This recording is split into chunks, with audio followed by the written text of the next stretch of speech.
کوئی عالم بول دے رسول اللہ کو ابھی شبہ تھا عبداللہ ابن ابی کے بارے میں کہ وہ جہنمی ہے کہ نہیں. کوئی عالم بول دے مجھے ایک امت کا. اگر مجھے بول دے تو میں کہوں گا حضرت تم عالم ہی نہیں ہو, تم سے کیا بات کرنا ہے, تم سے بڑا جاہل کوئی نہیں کر بول دیتا ہے. اگر کوئی یہ بول دے کہ رسول اللہ کو خبر نہیں تھی اس بات کی کہ عبداللہ ابن ابی جہنمی ہے یا نہیں ہے, رسول اللہ نہیں جانتے تھے, تو اس سے بڑا جاہل کوئی اور نہیں تھا. رسول اللہ کو معلوم تھا. لیکن عبداللہ کا, اس منافق کا بیٹا جو مومن تھے, وہ اس کے مرنے کے بعد, اپنے باپ کے مرنے کے بعد رسول اللہ کے پاس آ کر کے التجا کر, رسول اللہ میرے باپ کے لیے اپنی خمیز دیجیے, میں اپنی آپ کی خمیز میں لپیٹ کے اس کو ڈال لوں گا, اللہ کے عذاب سے وہ بچ جائے.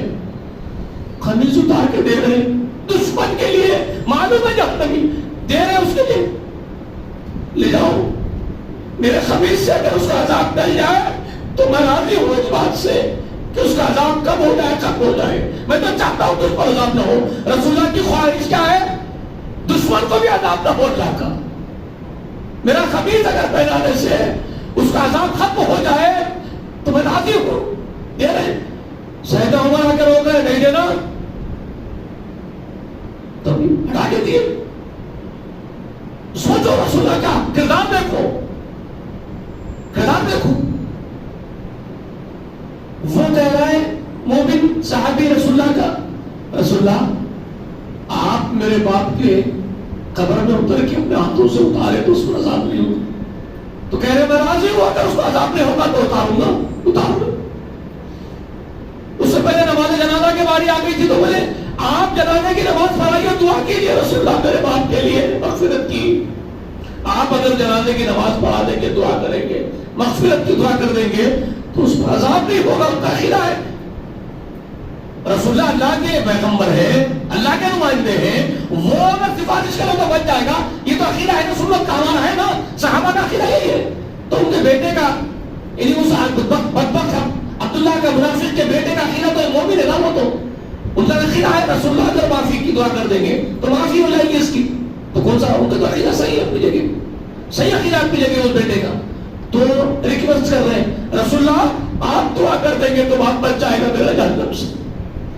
تو رسول اللہ کہہ رہے ہیں کہ میں جنازہ پڑھاؤں گا اس کا, اس کے لیے دعا بھی کروں گا مغفرت کی. اللہ اکبر, اللہم صلی علی محمد وعلی آل محمد. یہ ہے محمد صلی اللہ علیہ وسلم جس کا نام کا دم بنتے ہو, جھوٹا دم بنتے ہو. اس نبی کے نام کا جھوٹا دم بنتے ہو اگر تم اسی نام کی محبت میں جلسہ منعقد کر رہے ہو, اور تمہیں معلوم بھی نہیں اللہ کے پاس کوئی وہ آدمی جس کا تم ذکر کر کے گالی گلوچ کر رہے ہو جن لوگوں کو, وہ اللہ کے پاس اچھے لوگ ہیں یا برے لوگ ہیں, تم تو جانتے بھی نہیں ان لوگوں کو. وہاں بھی کہہ رہے ہو, کسی کو پکوڑا کہہ رہے ہو, کس کو کچھ کہہ رہے ہو, تو تم تو ان کے بارے میں جانتے بھی نہیں ہو کہ اللہ کے قریب ہے کہ تو ہے وہ لوگ. رسول اللہ تو جانتے تھے عبداللہ کو, منافق کو, کہ یہ منافق ہے, حقدار ہے, جانتے ہوئے بھی نہیں چاہتے تھے کہ جہنم میں جائے, اس کے لیے دعا کرنا تیار ہے, اور تم تو جانتے بھی نہیں ہو. لیکن آپ ڈائٹ پہ جا کر کے گالی گلوچ کرتے ہو, جہنم کے فتوے دیتے ہو, نکاح کرنے کو باطل قرار دیتے ہو, ان کو بیٹیاں مت دو, ان سے نکاح مت کرو, ان کی دعوتوں میں مت جاؤ. تم تو جہنم میں پہنچاتے ہو اپنے ہاتھوں سے. تو تمہارا کردار رسول اللہ کے کردار کے مطابقت میں ہے. رسول اللہ کے کردار کے اوپر ذرا سا بھی اترتا ہے. رسول اللہ جیسی سوچ اور نظریہ تم رکھتے ہو. تم کیسے صاحب بن گئے جی, تم کیسے رہبر اور مرشد بن گئے لوگوں کے, کچھ تو ہدایت بتاؤ گے تم, خود اس سے آپ واقف تھے اور ان کا ہدایت سے. بات سمجھ میں آ رہی ہے؟ اور یہ بات میں کسی ایک گروہ کو نہیں بولتا ہوں, کوئی یہ نہیں سمجھنا, خوش نہیں ہونا خوش فہمی میں کہ کسی ایک گروہ کی طرف اشارہ کر رہا ہوں. تو تم بھی وہی کرتے ہو, تم بھی اپنے جلسوں میں وہی کرتے ہو. وہ اپنے جلسوں میں کر رہے ہیں تو تم اپنے جلسوں میں کرتے ہو. تم مشرک اور بدعتی اور جہنمی قرار دیتے ہو لوگوں کو. تم یہ کرو کہ شرکی عقیدہ یہ ہے, بدعات یہ ہے, لوگوں کو کیوں پہنچا رہے ہو جہنم میں؟ تم ہمدردی رکھو ان سے, تم بغض اور کینے کیوں رکھتے ہو؟ بات سمجھ میں آ رہی ہے؟ سمجھ میں آ رہی ہے بات میں کیا بتانا چاہ رہا ہوں؟ میں پوزیٹیوٹی بتا رہا ہوں آپ کو، جو اسلام کا، رسول اللہ کا نظریہ ہے. میں جو بتا رہا ہوں آپ کو کیا ہے؟ پوزیٹیوٹی ہے، جو اسلام پیش کرتا ہے، جو محمد رسول اللہ نے پیش کیا ہے. میرے آقا کا، میرے سردار کا نظریہ یہی ہے پوزیٹیوٹی کا. نیگیٹیوٹی میرے آقا کے پاس نہیں تھی. سمجھ میں آئی بات؟ تم رسوا کر دے رہے ہو اپنے آقا کو اپنے اعمال سے. تم تو پورے نیگیٹیو بنتے جا رہے ہو، اسی لیے دنیا والے تم سے نفرت نہیں کر رہے. اگر تم میرے آقا کے کردار کو اڈاپٹ کر لیتے، میرے سردار میرے آقا کے اس پوزیٹیوٹی کو اگر اڈاپٹ کر لیتے دنیا میں، اپنی پوری زندگی میں اس پوزیٹیوٹی کو لے کے آتے اور پوری انسانیت کے ساتھ تمہارا بیہیویئر پوزیٹیو ہوتا، پوری ہیومینٹی کے ساتھ اگر تم پوزیٹیو بن جاتے، ہر ایک سے ہمدردی رکھتے، ہر ایک سے محبت رکھتے، ہر ایک کے لیے خواہش خیر کے رکھتے، تو لوگ بھی تم کو آبزرو کرتے کہ یہ لوگ صرف پوزیٹیو ہے، یہ لوگ صرف خیر خواہ ہے، یہ لوگ صرف ہمدرد ہے. لوگ محسوس کرتے، پھر تمہاری قدر ہوتی، تمہارا وقار بلند ہوتا. مگر تم لوگوں نے، میں کیا بولوں، ہم لوگوں نے، ہو سکتا ہے لوگوں کو برا لگے گا کہ تنقید ہم پر کر رہا ہے، اپنے آپ کو بہت پارسا سمجھ رہا ہے. میں نہیں کہہ رہا اپنے آپ کو پارسا، میں ہم لوگوں نے، میں یہ کہہ رہا ہوں کہ ہم سب مل کر کے ہم لوگوں نے غارت کر دیا ہے اپنے ہی دین کو. سب مجرم بن گئے، سب جرم کے ارتکاب کر بیٹھے، جانے انجانے میں، شعور یا لا شعوری میں سب خطا کار ہو گئے. کوئی نہیں بچا محمد کے دین پر صلی اللہ علیہ وسلم کی، اللہ ماشاء اللہ کوئی ہوں گے چھپے جن کے دلوں میں یہ پوزیٹیوٹی ہوگی، جن کی روح پاک ہوں گی، وہ بہت خلیل ہوں گے. وہ کہاں ہے ہمیں نہیں معلوم. اب تو نظر نہیں آتے، ڈھونڈنے سے ملنے کے نہیں. عظیم شان آبادی کہتا تھا، ایک شاعر، ڈھونڈو گے اگر ملک کو ملنے کے نہیں، نایاب ہے ہم. وہ صحابہ کرام کے بارے میں ہی اس کے اشعار ہو سکتے ہیں. میرے نزدیک تو صحابہ ہی کی شان میں اس نے وہ اشعار کہے ہوں گے کہ ڈھونڈو گے ملک کو ڈھونڈو گے، ملنے کے نہیں، نایاب ہے ہم. اور وہ نایاب کا ملے کیا؟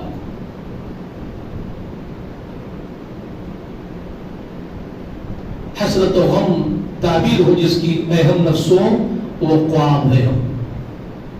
اب صرف حسرت رہ گئی ہے اور غم رہ گیا ایسے لوگوں میں چلے جانے کا. تو عظیم شاعر کہتا ہے وہ کہ غم، حسرت و غم تعبیر ہو جس کی، اے ہم نفسوں وہ خواب ہے ہم. اب وہ خواب بن کے رہ گئے. اب وہ اللہ والے آنے کے نہیں، تو اللہ ماشاء اللہ کی چھپے ہوئے ہو. سلف اٹھ گئے، خلف آئے تو برے لوگ آئے. بس فساد ہے زمین پر، دشمنیاں رہ گئی، بغض اور کینے رہ گئے، عداوتیں رہ گئی، محبتیں ختم ہو گئی. دین محمد کہاں ہے؟ ڈھونڈو کہاں ہے دین محمد صلی اللہ علیہ وآلہ وسلم. تو میں تم کو بتاتا ہوں دین محمد کہاں ہے. میرے آقا کیا تھے، کیسے تھے؟ میرے آقا کے بارے میں کچھ جان لینا چاہتے ہو تو زندگیوں میں وقت نکالو، کچھ وقت لگاؤ. میں تو 2 سال سے پکار رہا ہوں آپ کی اس مسجد میں. 2 سال ہو گئے، 2 سال ہو گئے، کچھ زیادہ ہی ہو گئے.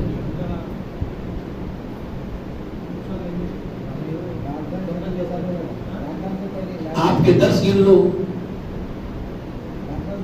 معلوم ہو جائے گا آپ کو. 70 درس ہو گئے آپ کے، 70 کے قریب درس ہو گئے آپ کے. ٹھیک ہے، ہر مہینے میں 4 ہوتے ہیں درس. 70 کو 4 سے ڈیوائڈ کر دو، 70 کو 4 سے ڈیوائڈ کر دو. جی جی 1 سال کے کچھ قریب ہوا ہوں گا یا 1 سال کے کچھ اوپر ہوا ہوں گا، پہلے کے کچھ درس ریکارڈ نہیں کرے ہوں گے آپ، ورنہ جو بھی ہوا اتنے دن سے تو پکار رہا ہوں میں آپ کے پیچھے. جی کچھ لوگوں کو لاؤ بھائی.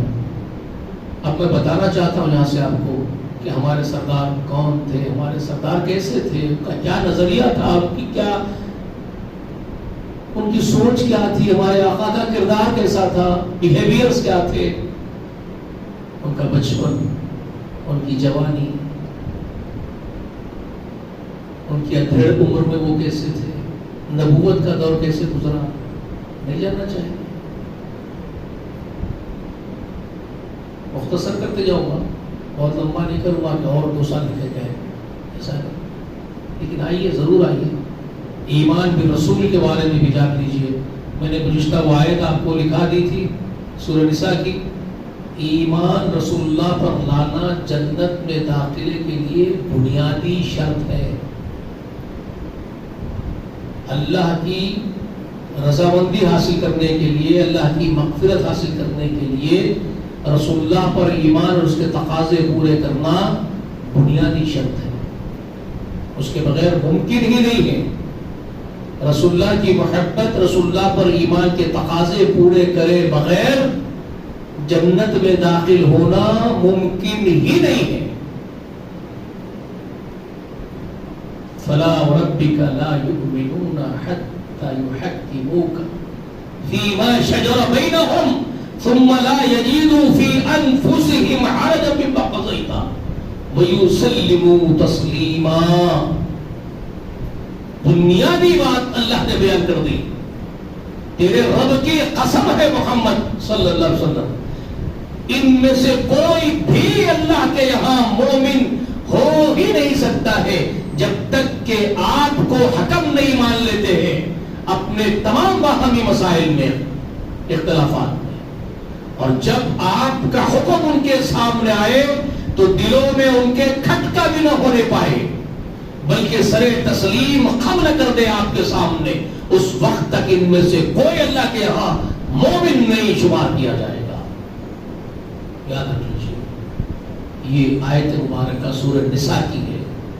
65 آیت کریمہ میں نے گزشتہ آپ کو لکھا دی. ایک چیز میں آپ کو بتاؤں گا، رسول پر ایمان کے تقاضے کیا بنتے ہیں. وہ اصحاب رسول، وہ جو جماعت تھی، جنت کی بشارت جس جماعت کو دی گئی ہے، اس جماعت کا بیہیویئر، اس جماعت کا وتیرہ، وہ کیسا ایمان رکھتے تھے رسول اللہ پر، اور کیسے اس ایمان کے تقاضے پورے ہوتے تھے ان سے. وہ حقیقی ایمان کیا ہوا کرتا تھا صحابہ کا. ہم ٹیلی کرتے جانا سن سن کے کہ وہ ایمان ایمان حقیقی تھا تو ہمارا ایمان ایمان حقیقی کا ہے یا نہیں. وہ سنتے جانا، خود ہی لکھتے جانا، ٹائلی کرتے جانا اپنے آپ کو رکھ کے، میرے اندر بھی کیا وہ ایمان ہے جو اس جماعت میں تھا، یہ سوچتے جانا.